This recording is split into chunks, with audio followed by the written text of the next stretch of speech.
Hi guys, स्वागत है आपका one and only football mania पे। मेरा नाम है ईशांत और आज हम उस प्लेयर के बारे में बात करने वाले हैं जो कि शायद अपने करियर में उस हाइट पे नहीं पहुंच पाया और रोनाल्डो और मेसी के बाद शायद थर्ड बेस्ट प्लेयर हमारी जनरेशन का। जी हाँ, मैं बात कर रहा हूँ नेमार जूनियर सांतोस की।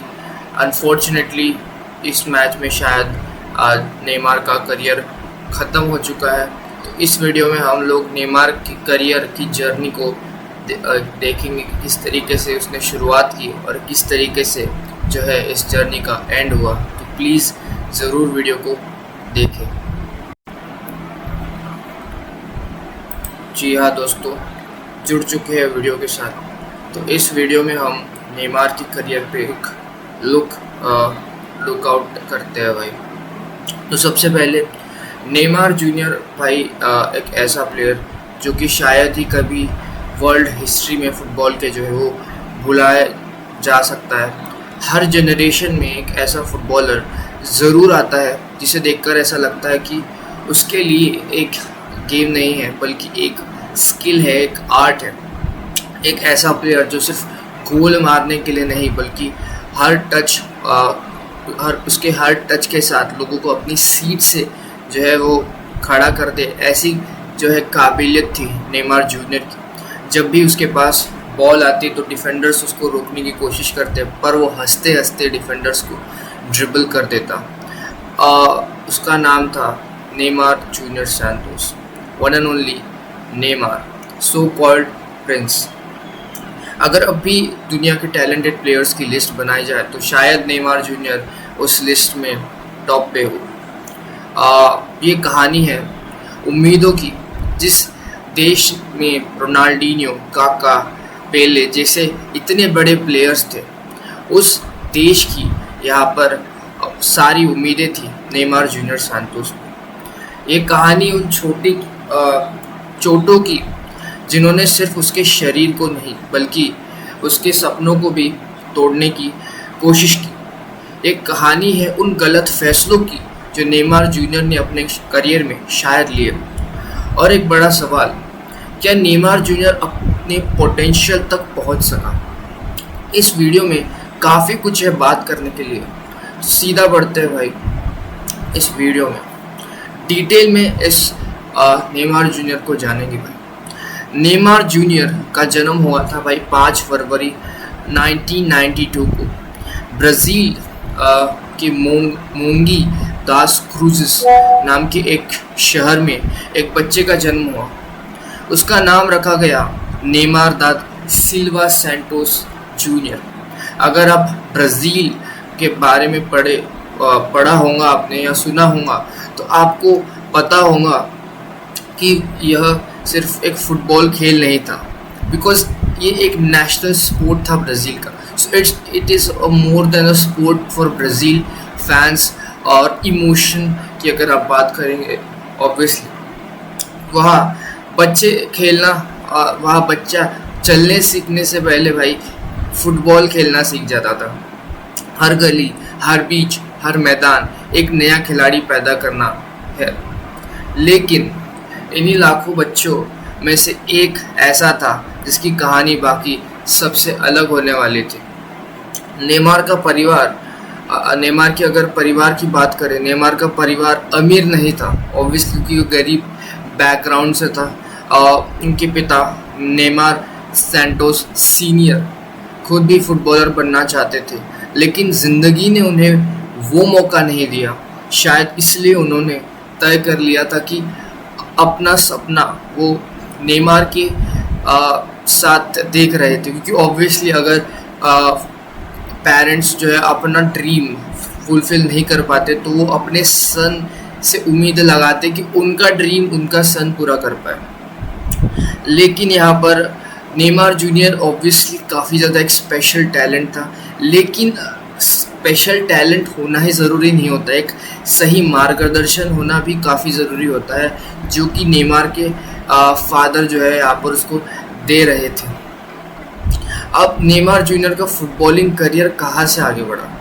नेमार जूनियर को ऑब्वियसली लोग जानते हैं अपनी खतरनाक ड्रिबलिंग स्किल्स के लिए, और काफ़ी सारे स्किल्स के लिए। लेकिन ये इस चीज़ की शुरुआत कहाँ से हुई?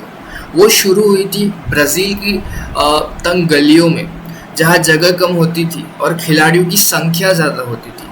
अगर वहाँ गेंद खो दी तो फिर उसे वापस पाना मुश्किल था, जैसे इंडिया में होता है भाई, अगर बॉल, बट वो कुछ अलग रीजंस के लिए होता है ऑब्वियसली।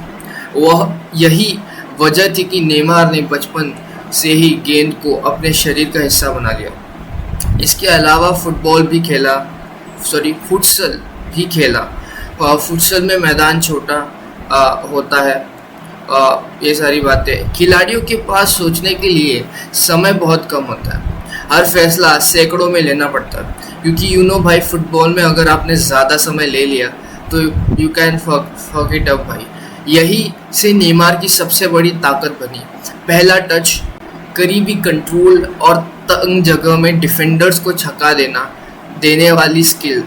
अगर आप नेमार के शुरुआती मैच देखेंगे तो आपको समझ आएगा कि किस तरीके से जो है उसकी मूवमेंट रहती थी ऑन द बॉल, वेरी पेसी और काफ़ी ज़्यादा ही वॉज रियली क्विक।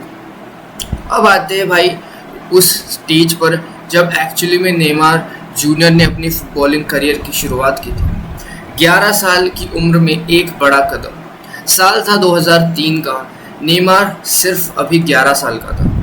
उन्हें ब्राज़ील की सबसे ऐतिहासिक क्लबों में से एक सैंटोस एफसी की एकेडमी में जगह मिल गई। इमेजिन, आप सिर्फ 11 साल के और आपको एक ऐसी एकेडमी में जगह मिल जाए जो कि शायद आप उसका ड्रीम कर रहे थे। सैंटोस एफसी एक काफ़ी नामांकित क्लब था उस समय ब्राज़ील का, जहाँ से एक समय दुनिया के मेहनती खिलाड़ी निकले थे, जैसे पहले वॉज फ्रॉम सैंटोस इटसेल्फ। कोचों ने जल्दी ही समझ लिया था कि ये नेमार कोई ऑर्डिनरी प्लेयर नहीं है। उसकी स्पीड और उसकी स्किल बहुत ही डिफरेंट थी अदर प्लेयर्स से आप कंपेयर करोगे तो। लेकिन जो चीज़ सबसे अलग थी वो था उसका कॉन्फिडेंस। ज़्यादातर बच्चे गलती कर लेते थे, नेमार नहीं करता था। दैट वॉज इनक्रेडिबल एट 11 साल की उम्र में।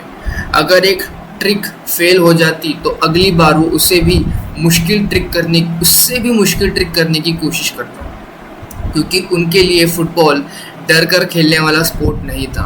वाह भाई। अब आते हैं नेक्स्ट पार्ट पे नेमार के करियर का। अगर जब रियल मैड्रिड ने दरवाज़ा खटखटाया, जब नेमार के करियर में रियल मैड्रिड ने जो है वो मूव किया, बट देखते हैं यहाँ पर क्या होता है। बहुत कम लोग जानते हैं कि नेमार लगभग रियल मैड्रिड के लिए अब खिलाड़ी बन चुके थे। सिर्फ 14 साल की उम्र में ही स्पेन से बुलावा आ गया था नेमार को। उन्हें वहाँ ट्रेनिंग की, वहाँ पर ट्रेनिंग भी की नेमार ने। कोच उनसे बेहद प्रभावित हुए। रियल मैड्रिड उन्हें अपनी अकेडमी में शामिल करना चाहता था। सोचिए, अगर वो ट्रांसफ़र हो जाता तो शायद पूरी तरीके से जो है नेमार का करियर बदल जाता। From Barcelona to Real Madrid, ये कहानी बिल्कुल ही अपोजिट सी हो जाती। शायद वो और बैलन डोर जीतता, या शायद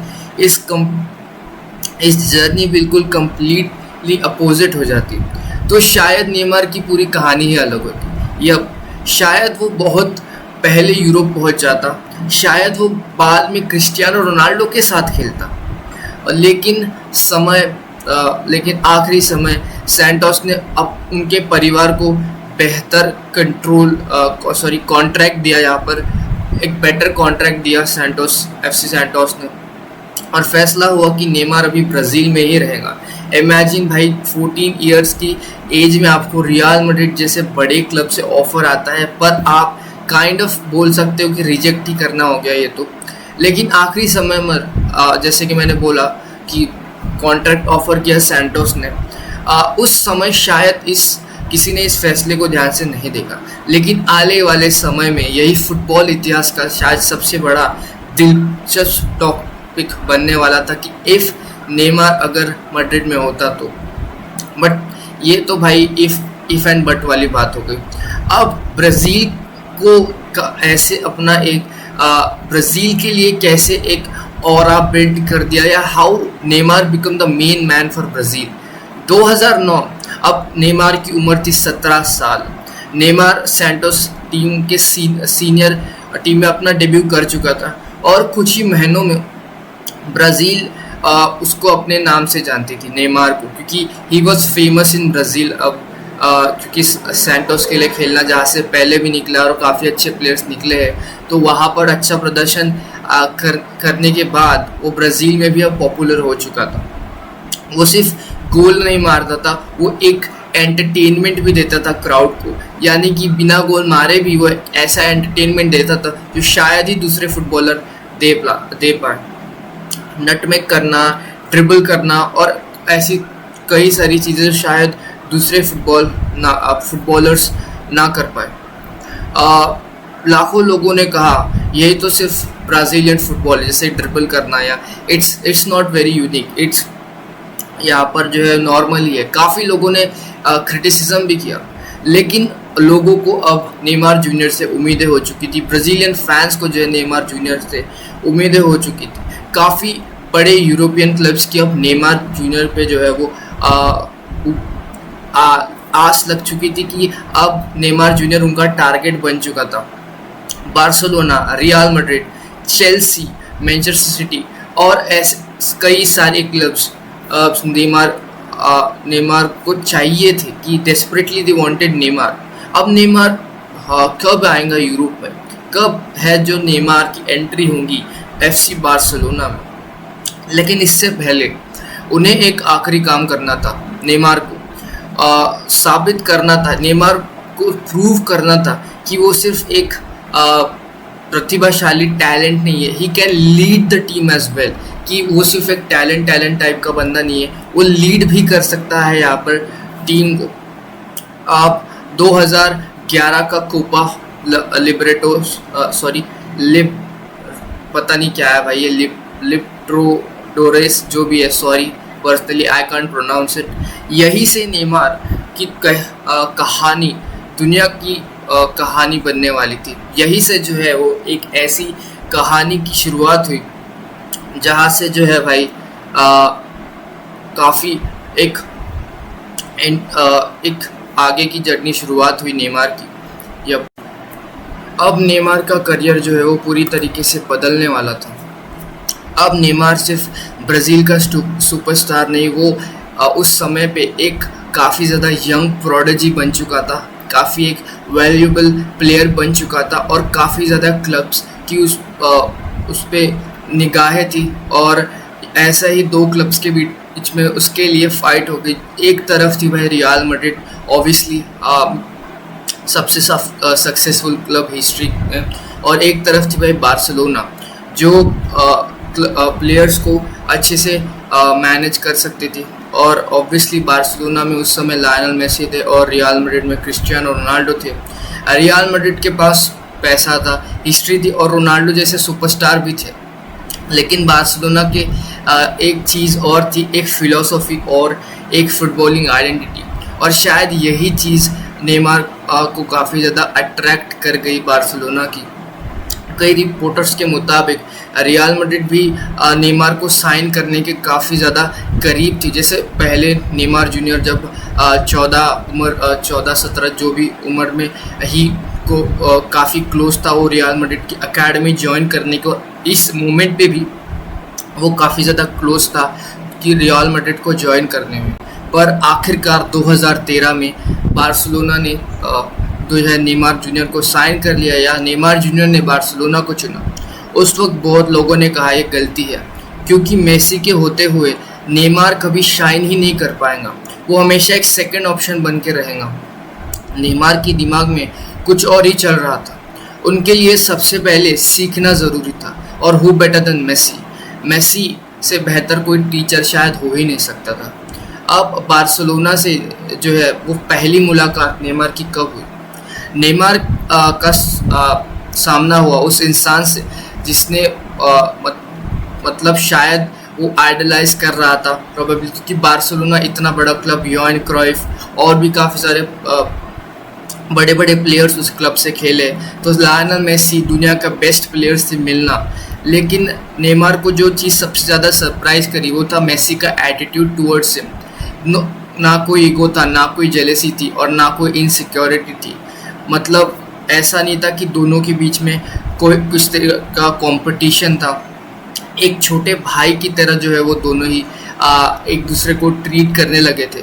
और नेमार ने अपने इंटरव्यूज़ में काफ़ी बार बार कहा भी है कि मेसी ने उसकी बहुत ज़्यादा मदद की है। फुटबॉल में आपने अक्सर ईगो क्लैशेस देखे होंगे, जैसे ये मोस्ट प्रोबेबली रियल मैड्रिड में होता है इस सीज़न में भी, जैसे किलियन एम्बापे और विनीशियस जूनियर की ईगो क्लैशेस होते रहते हैं। पर बार्सिलोना में बिल्कुल अपोजिट था। बार्सिलोना एक रिश्ते की तरह थी कि सारे प्लेयर्स के बीच में काफ़ी हेल्दी कंपटीशन कह सकते हो आप, या फिर वो एक फैमिली टाइप सी वाइब आती है और प्लेयर्स को एक दूसरे के लिए काफ़ी रिस्पेक्ट थी। और इसी यहाँ पर जो है रिस्पेक्ट ने एक फेमस ट्रियो का जन्म दिया जिसकी हम बात भी करेंगे। एक इतना डेंजरस ट्रियो जिसने शायद 3 सीजन्स के लिए फुटबॉल पे रूल किया। मैं बात कर रहा हूँ MSN की।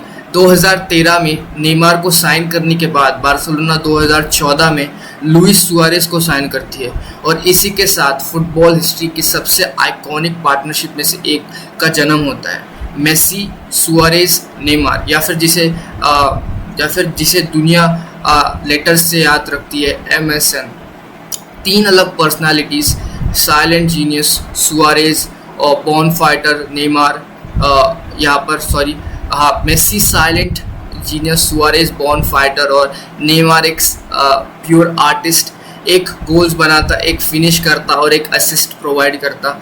यहाँ पर ये ट्रियो बिल्कुल ही सेल्फिश नहीं थी। इनको भाई खुद से ज़्यादा टीम कैसे जीत सकती है उसको जीतने का ज़्यादा मोटिव था। और यहाँ पर आज के अगर आप फुटबॉल में देखोगे तो प्लेयर्स गोल्डन बूट के लिए कंपेयर करते हैं, ये सब वो सब, बट यहाँ पर MSN जो है थी, पेनल्टीज़ भी अगर मिलती थी तो ऐसा नहीं था कि सिर्फ मेसी ही लेता था, वो एक दूसरे को पेनल्टी देने की कोशिश करते थे। फॉर एग्जांपल मेसी सुआरेस को या सुआरेस नेमार को। तो ऐसा इस तरीके का माहौल था। इंडिविजुअल जो है रिकॉर्ड्स यहाँ पर इतने मायने नहीं रखते थे। टीम की जीत शायद यही एक चीज़ मायने रखती थी और ये चीज़ फैंस को बहुत ज़्यादा पसंद आई। और मुझे भी पर्सनली ये चीज़ काफ़ी अच्छी लगी कि ईगो इतना नहीं है प्लेयर्स में, they are very supportive towards each other.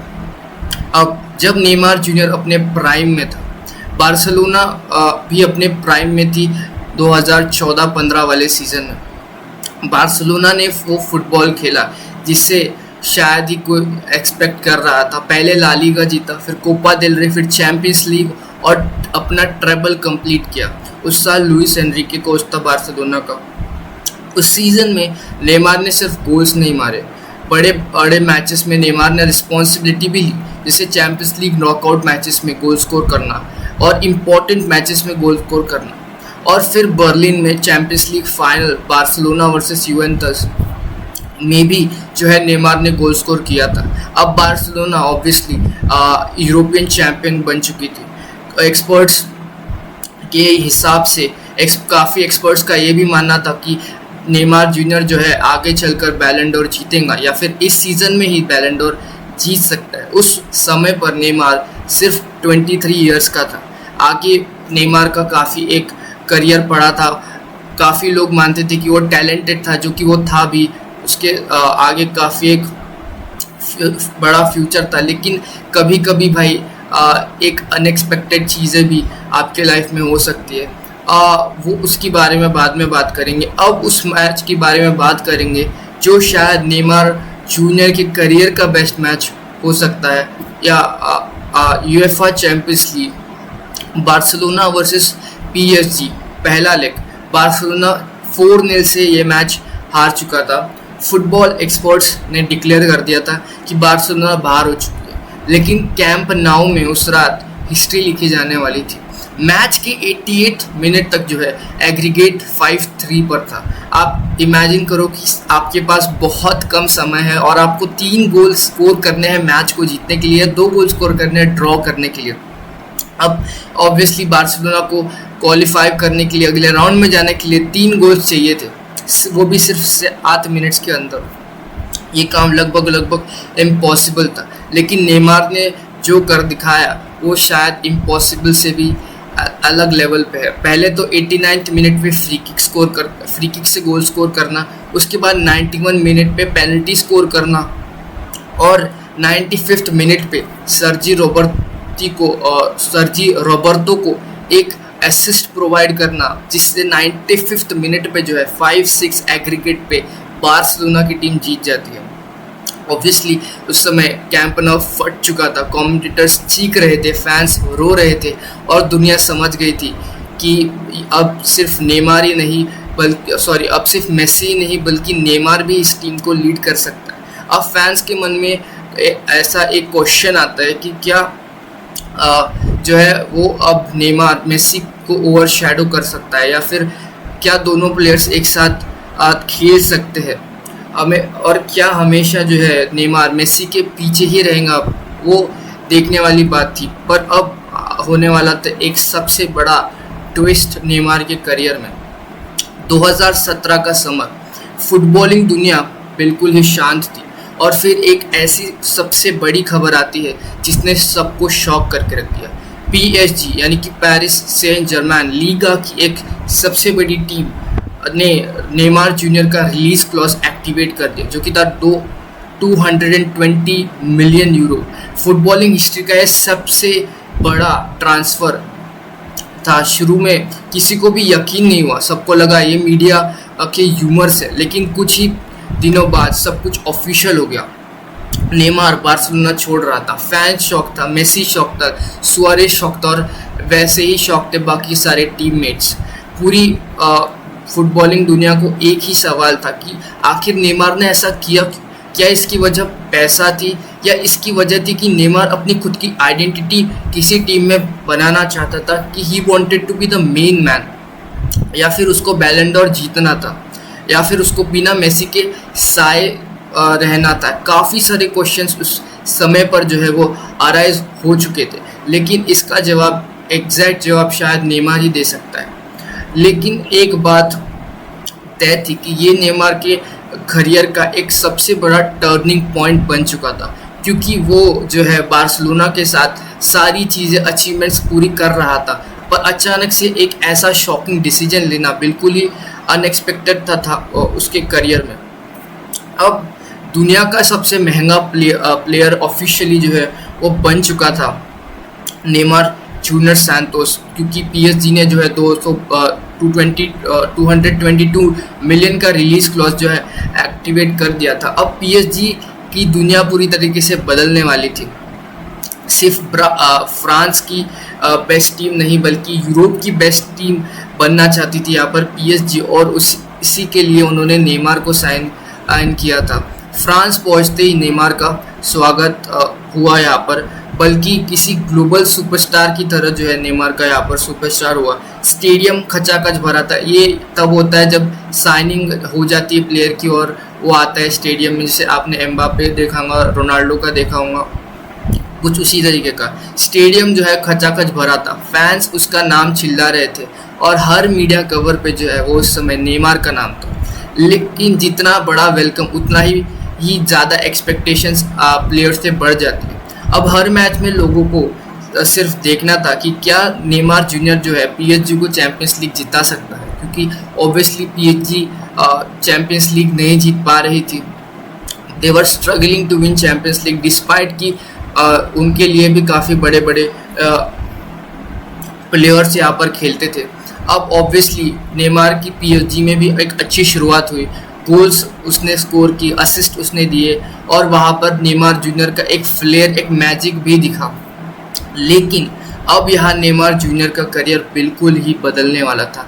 एक डार्क साइड में उसका करियर जाने वाला था।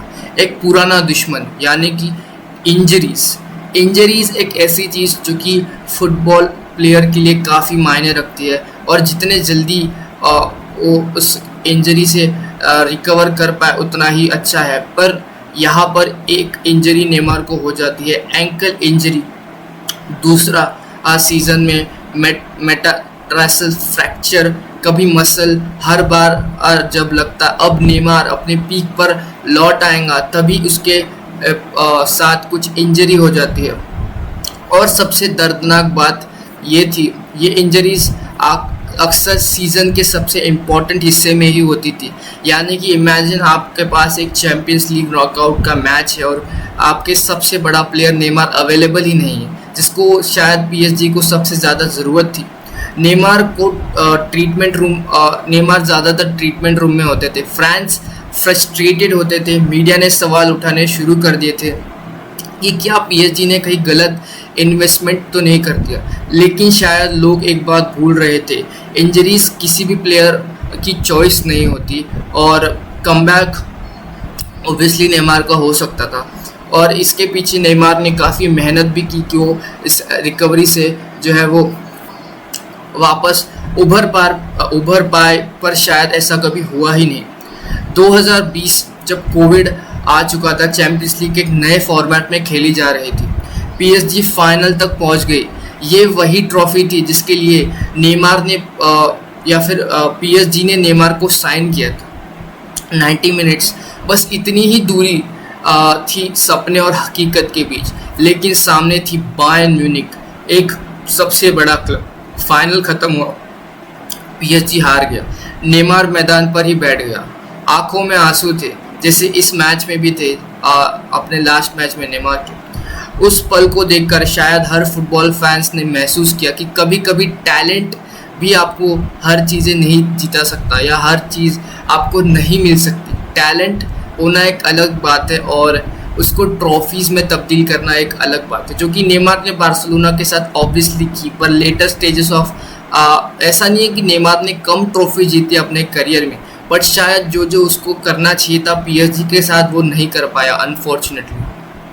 अब ब्राज़ील, जहाँ ब्राज़ीलियन फैंस की जो बिल्कुल भी उम्मीदें थी भाई नेमार से हर समय, और उसने काफ़ी कुछ ऐसा कर भी रखा था जो है यहाँ पर ब्राज़ील की टीम के लिए। और ब्राज़ील की टीम जर्सी पहनना उससे भी ज़्यादा मुश्किल था ऑब्वियसली, कि ब्राज़ील में सिर्फ अच्छा खेलना काफ़ी नहीं होता, वहाँ हर सुपरस्टार वर्ल्ड कप जीतने की उम्मीद में रहता था। 2013 में कॉन्फेडरेशन कप हुआ था, नेमार ने दुनिया को दिखा दिया कि वो सिर्फ फ्यूचर नहीं प्रेजेंट भी है। 2014 का world cup, FIFA world cup, अपने ही देश में पूरा ब्राज़ील एक सपना देख रहा था। लेकिन क्वार्टर फाइनल्स में कोलंबिया के खिलाफ जुआन जुनिगा के चैलेंज ने सब कुछ बदल दिया। नेमार की बैक में सीरियस इंजरी हुई, उनका वर्ल्ड कप में वही ख़त्म हो गया। शायद ये वही इंजरी थी जो कि नेमार को अपने करियर में बार बार हॉन्ट करती थी। और कुछ ही दिनों बाद एक ऐसा रिजल्ट हुआ जो कि जिसने वर्ल्ड फुटबॉल को या ब्राज़ीलियन फुटबॉल को पूरी तरीके से बदल के रख दिया। ब्राज़ील जर्मनी के खिलाफ 7-1 से हार गई। आज भी फुटबॉल फैंस सोचते हैं अगर नेमार उस मैच के लिए फिट होता तो क्या इस मैच का रिजल्ट थोड़ा चेंज होता। लेकिन एक बात तय थी, ब्राज़ील उस टूर्नामेंट में सिर्फ एक प्लेयर की अपनी उम्मीद को खो बैठी थी, क्योंकि नेमार उनका मेन प्लेयर था भाई, और नेमार ही जो है वो बाहर हो चुका था, तो अब उनकी उम्मीदें भी कम हो चुकी थी। एक सपना जो पूरा हुआ। नेमार के करियर में भाई ऐसी काफ़ी सारी चीज़ें थी जो कि उसने अचीव भी की, जैसे फॉर एग्जांपल 2016 में जो है रियो ओलंपिक्स। इस बार प्रेशर और भी ज़्यादा था क्योंकि कंपटीशन ब्राज़ील में हो रहा था। Final penalty shootout, Neymar ball लेकर खड़े हुए, पूरा स्टेडियम सांस रोक कर खड़ा था। रन अप, शॉट और गोल, ब्राज़ील ने अपना पहला ओलंपिक गोल्ड जीत लिया। नेमार घुटनों के बल ज़मीन पर आ गया था और शायद ये उसके करियर का सबसे इमोशनल मोमेंट हो सकता, one of the most emotional moments आप कह सकते हो। बाद में वो ब्राज़ील के ऑल टाइम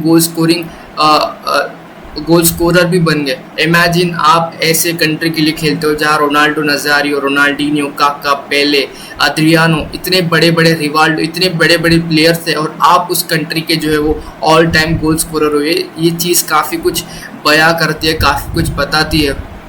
उन्होंने पहले जैसे लेजेंड को भी पीछे छोड़ दिया भाई। यहाँ पर फुटबॉल फैंस का दिल अजीब होता है। कभी कभी एक वर्ल्ड कप यहाँ पर 100 गोल से भी ज़्यादा बड़ा लगता है ऑब्वियसली भाई, क्योंकि एक मतलब एक world cup winning goal is better than so many goals भाई।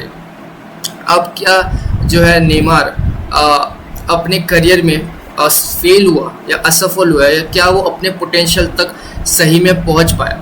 सच कहूँ इस सवाल का सीधा जवाब है, अगर ट्रॉफीज देखो तो नेमार ने चैंपियंस लीग जीती, लीग टाइटल जीते, ओलंपिक गोल्ड जीता, ब्राज़ील का टॉप स्कोरर बना। अगर टैलेंट देखो तो अपनी जनरेशन के सबसे गिफ्टेड फुटबॉलर्स में से एक थे। लेकिन अगर एक्सपेक्टेशंस देखो तो लोग उन्हें मेसी और क्रिस्टियानो के बाद अगला बैलन डोर विनर मानते थे, और शायद इसी वजह से नेमार का करियर हमेशा कंपैरिजन का शिकार बनता रहा।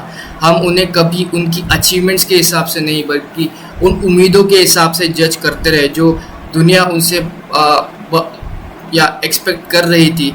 हमेशा मेसी और क्रिस्टियानो से जो है वो उसकी कंपैरिजन होती रहती थी, बट शायद वो उस एक पोटेंशियल पे पहुंच नहीं पा रहा था।